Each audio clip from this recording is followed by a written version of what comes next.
So Katie, how did you come across this subject matter, tree branches? Well, I actually lived in New York City for about 20 years, and I did mostly figurative work, some flowers and some figures. But when I moved upstate, I didn't have human beings as my subject matter. They weren't around, maybe some cows, but there were tons of trees.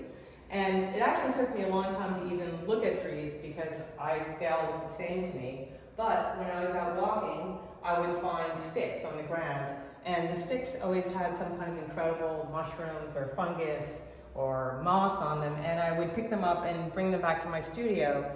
And for a long time I just had a few that I would do sort of Japanese style, sort of portraiture, I guess you would say. Mm-hmm. And I didn't allow them to touch. That was the thing.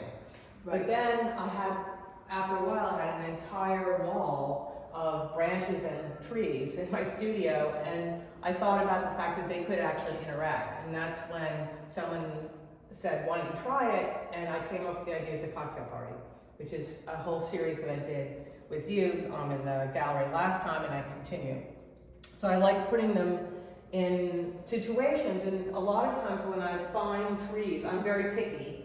When I go, you don't take any tree. I don't just take any tree. And I'm allowed to go to a preserve near my house, and anything on the ground is available to me. So I look for ones that have gestures, because that's what I find interesting, is the term limb, tree limb. And then when you look, you really do find, like this one right here looks just like that. This one I have in my studio. I love this stick. And this little guy here, he really exists in my studio with this funny kind of, hey, what's up?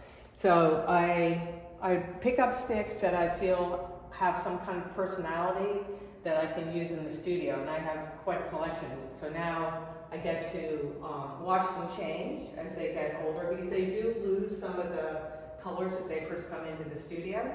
So you end up with a piece that is quieter after a time.